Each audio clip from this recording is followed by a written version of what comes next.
Hey, True Life Church, what does it mean for us to be the church, the called out people of God during this crazy time? How are we to be the church to each other and to the surrounding world?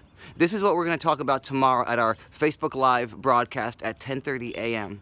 Since we are out of the high school and we are no longer able to gather in our large Sunday gathering, at least for the next couple weeks, for the period of time that we are out of the high school, we are going to be doing Facebook Live broadcasts on Sunday morning at 10:30 a.m. And we're also going to be doing other testimonies and video highlights throughout the week that we'll be posting so that we can stay connected to each other and so that we can be thinking and praying about how to be the church to the world around us. What does it mean for us to love our neighbors as ourselves in this crazy time?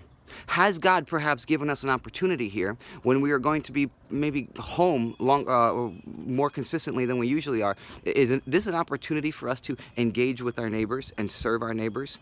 Like Lori D'Amico did the other day when she went out and got groceries for an elderly couple because they couldn't venture out. Are there more opportunities like that for us? How about this one? What does it mean for us to move towards the lepers, those who are infected with the coronavirus already? How can we love them? Is there a way to practically love them? Just like Jesus moved towards the lepers in his day, when everybody else was saying, unclean, unclean, stay away, he moved towards them. Are we called to do the same thing?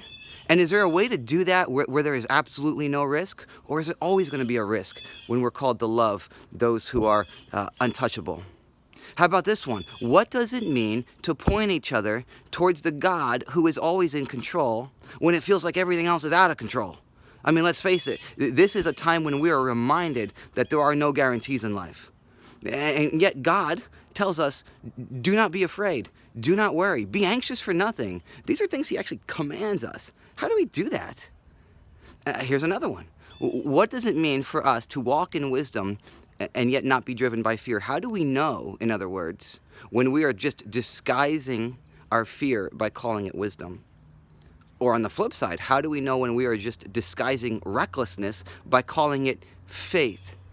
We're going to talk about these things tomorrow, 10:30 a.m., Facebook Live broadcast.